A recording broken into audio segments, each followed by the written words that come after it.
رمضان اور قرآن، رمضان اور قرآن، رمضان کی شان، رمضان اور قرآن۔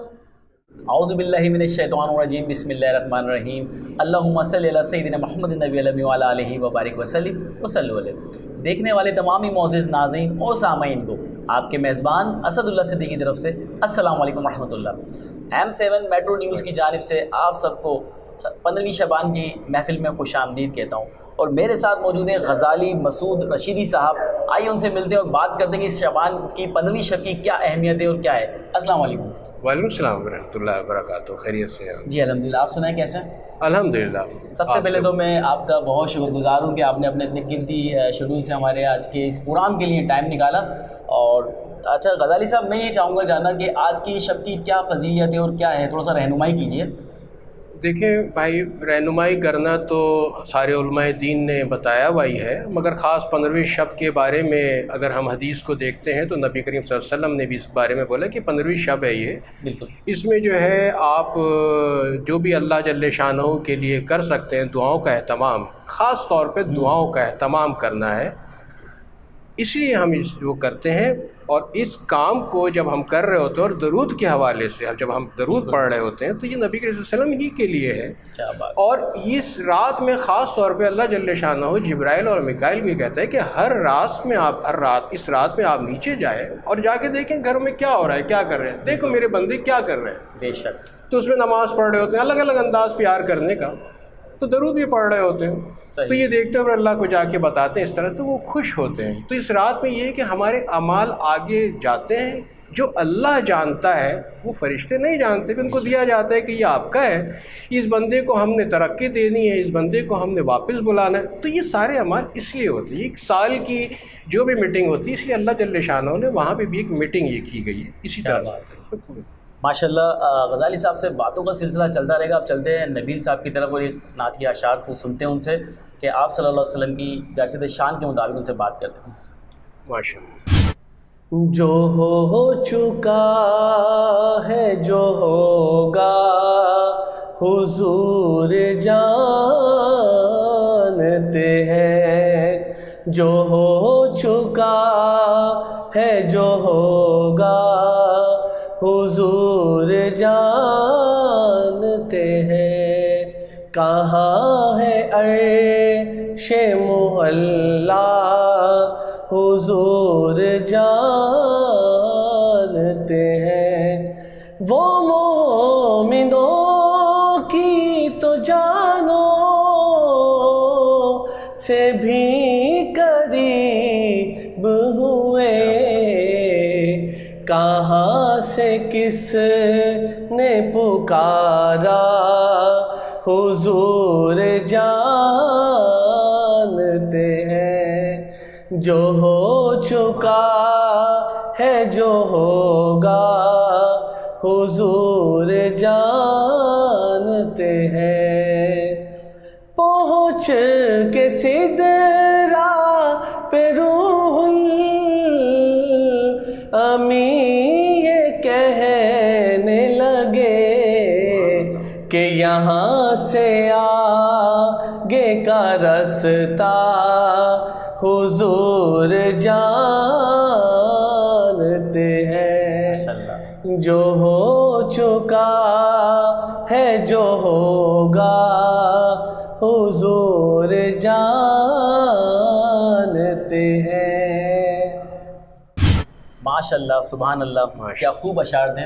تو اب ہم چلتے ہیں ویورز، ایک سوال اور غزالی صاحب سے پوچھتے ہیں کہ غزالی صاحب، اچھا جیسے لوگ نوافل کی ایک لگتے ہیں کہ نوافل ادا کر رہے ہیں، کچھ لوگ درود کی محفل اور کچھ لوگ جو ہے نا وہ نعت مقابلے وغیرہ نعت وغیرہ کر رہے ہوتے ہیں اور قبرستان جا رہے ہیں، اس حوالے سے تھوڑا سا ہمیں رہنمائی کیجیے۔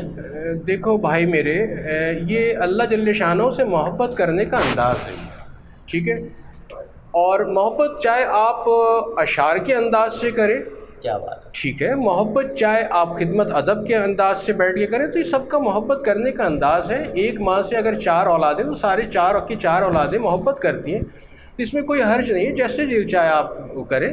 اور خاص طور پہ جو نبی کریم صلی اللہ علیہ وسلم کی بات ہے کہ درود پڑھیں، اس پہ اللہ جل شانہ کا خاص فرمان ہے، اور فرماتے یہ ہے کہ یا ایھا الذین آمنوا صلوا علیہ وسلموا تسلیما، تو جب حکم ہی اللہ جل شانہ کو، تو بہترین اہتمام یہ ہے کہ آپ اللہ جل شانہ کے حکم کے مطابق یہ کریں کہ زیادہ سے زیادہ درود پڑھیں اور کثرت سے سلام بھیجیں. تو اللہ کا فرمان ہمارے سامنے ہے، اور نبی کریم صلی اللہ علیہ وسلم کا جو بھی وہ ہے وہ ہمارے اوپر احسان بھی ہے، اور ہم کیسے اتاریں اس چیز کو. اور رہی بات یہ جو بات کی گئی، یہ اس شعبان میں ہی کی گئی ہے، یہ کہ نبی کریم صلی اللہ علیہ وسلم پر آپ درود اور سلام بھیجیں. تو یہ کرنا چاہیے. اور یہ درود کا جو ہم ذکر کرتے ہیں، اس کے بارے میں یہی کہا گیا ہے کہ یہ درود ایک ایسا عمل ہے جس میں ایک ہی وقت میں آپ اللہ اور اللہ کے نبی کا نام لے رہے ہیں. کیا بات ہے، ٹھیک ہے نا. تو اس میں جب آپ یہ کام کریں گے تو اللہ خوش ہوگا. جب آپ درود پڑھتے ہیں، دعا کرتے ہیں، تو اس کی دعا کے بدل میں بھی ہم کو دعا ملتی ہے. یہ نہ سمجھے کہ کوئی دعا رد ہو گئی. آپ نبی صلی اللہ علیہ وسلم کے لیے دعا کر رہے ہیں، تو اللہ جل شانہ کے پاس جب یہ دعا جاتی ہے تو نبی صلی اللہ علیہ وسلم اس بندے کے لیے دعا کرتے ہیں اپنے شان کے حساب سے. اور جب اللہ جل شانہ نبی صلی اللہ علیہ وسلم کو دعا اور اس بندے کے لیے کر رہے ہیں، سلام بھیج رہے ہیں، تو ظاہر بات ہے اللہ پھر اس کے اوپر پیار کی نظر بھی کرتا ہے. 10 بار جو حدیث مبارک ہے کہ 10 بار پیار کی نظر کروں گا، 10 مشکلوں کو ہٹا دوں گا، اس کی پریشانیوں کو دور کر دوں گا، اور کوئی گناہ ہے تو گناہ ختم کر کے اچھائیوں میں لکھ دوں گا. یہ حدیث اسی لیے کہ نبی صلی اللہ علیہ وسلم نے اگر کوئی بات کی ہے تو پیار تو پھر پیار ہی ہے. تو اللہ جو نبی سے پیار کر رہا ہے اور نبی تو پھر جس سے وہ کرے گا تو پھر بندہ بھی ایسے ہی. تو ویورز بات چل رہی ہے درود و سلام کی، تو کیوں نہ اس کے ساتھ چند اشعار کے لیے چلتے ہیں نبیل کے پاس. ماشاءاللہ.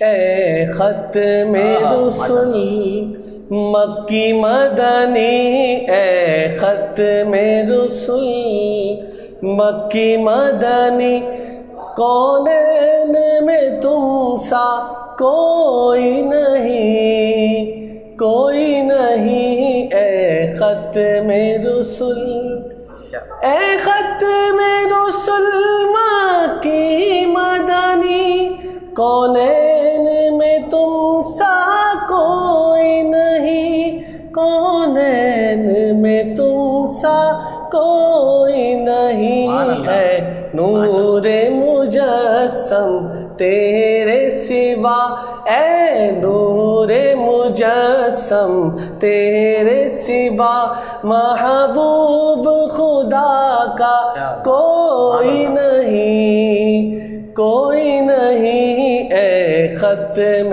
رسل، اوصاف تو سب نے پائے ہیں، پر حسن سراپا کوئی نہیں. اوصاف تو سب نے پائے ہیں، پر حسن سراپا کوئی نہیں، پر حسن سراپا کوئی نہیں. آدم سے جناب عیسیٰ تک، آدم سے جناب عیسیٰ تک، سرکار کے جیسا کوئی نہیں، کوئی نہیں. اے ختم رسل، یہ شان تمہاری ہے آقا، تم عرش بری تک پہنچے ہو، تم عرش بری تک پہنچے ہو. ذیشان نبی ہے سب لیکن، ذیشان نبی ہے سب لیکن، معراج کا دولہا کوئی نہیں، کوئی نہیں. اے ختم رسل. ماشاءاللہ، سبحان اللہ، جزاک اللہ. کیا بات ہے. اچھا غزالی صاحب، ایک سوال اور میں پوچھنا چاہوں گا. جیسے کہ ہمارے لوگ ہیں قبرستان جاتے ہیں، اس رات جاتے ہیں، تو اس کے حوالے سے تھوڑی سی روشنی ڈالیں کہ قبرستان جانا چاہیے، کس طرح سے جانا چاہیے، کیا طریقہ ہے تھوڑا سا. ہاں، یہ بہت اچھی آپ نے بات کی ہے. دیکھیے، قبرستان جانا یہ ہم مسلمانوں کا ایک حسن بھی ہے، اسلام کا حسن ہے. ہم قبرستان جاتے ہیں، اپنے جو آباء و اجداد ہیں ان کو اپنی یادوں میں، اپنے تہواروں میں ہم ان کو یاد رکھتے ہیں. اور قبرستان جانے کا مطلب یہ بھی ہے کہ ہم کو یہ یاد رہنا چاہیے کہ دنیا جو ہے یہ ہماری عارضی جگہ ہے. بالکل. اصل وہ ہے ادھر ہم نے جانا، تو اس کو ہم کو یاد دلاتی رہتی ہے. پھر اس بات پہ اگر یہ کہے کہ اس سے کیا بات ہوتی ہے اور شعبان کے بارے میں، تو نبی کریم صلی اللہ علیہ وسلم نے، ظاہر بات ہے کہ ہم نے صحیح ابو داؤد میں پڑھا اور ترمذی میں بھی ہمارے سامنے ہے، ہم 2-3 اس کے اوپر اگر کتابوں کو دیکھتے تو ایک 1300 میں، ایک 1700 میں ہے، تو اس میں واضح طور پر سب کا متفقاً ایک رائے سب کی ہے جو ہے تقریباً کوئی 12 آپ کے اور 10 جو ہے وہ صحابہ اکرام کہتے ہیں کہ ہاں یہ بات صحیح ہے۔ تو حضرت عائشہ رضی اللہ عنہا نے فرمایا کہ جب میں نے دیکھا تو بقیع کے قبرستان میں پایا، بقیع کے قبرستان میں دیکھا، پھر ایک بار ہے کہ میں ان کو دعا اٹھاتا، تو یہ ہمارا ایک سنت سے بھی ہم کو ثابت ہے، نبی کے وسلم جاتے ہیں تو یہ ہم کیوں نہ جائیں، ہم انداز کو اپنائیں گے، بہت اچھی بات ہے ماشاء اللہ۔ اچھا میں اس میں ایک چیز پوچھنا چاہوں گا کہ جیسے لوگ قبرستان جاتے ہیں، آپ نے فرمایا کہ بالکل جانا چاہیے، سنت میں ثابت بھی ہے، جانا بھی چاہیے، لیکن عموماً تھوڑا سا دیکھا گیا ہے کہ لوگ جو نا ایک جلد بازی کا مظاہرہ کر رہے ہوتے ہیں قبرستان جاتے ہوئے، قبروں کو پھلانگنا، اس طرح سے بے حرمتی تھوڑا سا، میں چاہوں گا ہمارے ویورز اس چیز کو جان سکیں کہ کیا ہونا چاہیے۔ نہیں دیکھیں، اس چیز کا یہ آپ نے صحیح بات کی ہے، جب قبرستان جائیں آپ تو بادب انداز سے جائیں، خیال کریں، آپ اگر سو رہے ہیں اور کوئی آپ کے اوپر سے پھیلان کے جائے گا تو آپ غصہ کریں گے اس کے اوپر۔ اسی طرح وہاں پہ ہمارے سارے جتنے بھی بڑے ہیں، آباء و اجداد ہیں، وہ بھی آرام کر رہے ہوتے ہیں، بیٹھے ہوئے ہوتے ہیں، اور میں نے اپنے بڑوں سے یہ سنا کہ جب آپ اپنے کسی قبر پہ، اپنے کسی قبر والے کے پاس جاتے ہیں تو جانے کے بعد آپ اس کے سرانے نہ کھڑے ہو، نہ پیتانے کھڑے ہو، اس کے سیدھے ہاتھ پہ کھڑے ہو اور سلام کریں، اور سلام کرنے کے بعد رک جائیے، احترام تھوڑا رک جائیے کہ وہ مردہ اس آدمی کو جو آیا ہے اس کو پہچانتا ہے یہ کون ہے۔ اس کے بعد تھوڑی دیر کے بعد جو ہے آپ پھر پڑھنا شروع کریں، اگر آپ نے فوراً ہی پڑھنا شروع کیا تو ایک بیچ میں پردہ آتا ہے، وہ پہچان نہیں پاتا۔ تو یہ ادب کا انداز ہے، آپ پھیلانگے نہیں، خیال کریں، کیونکہ آپ خود سوچیں کہ اگر کوئی میرے اوپر سے پھیلانگ کے چلا جائے گا تو کیا ہوگا، یہ بری بات ہے، بدتمیزی۔ اور وہاں پہ جتنے بھی ہمارے بیٹھے ہوئے ہیں، آرام کر رہے ہیں، ان کا احترام ہم پہ ضروری ہے۔ یہی تو چیز ہے کہ اللہ ہم کو اس عمل سے بچنے کی توفیق عطا فرمائے۔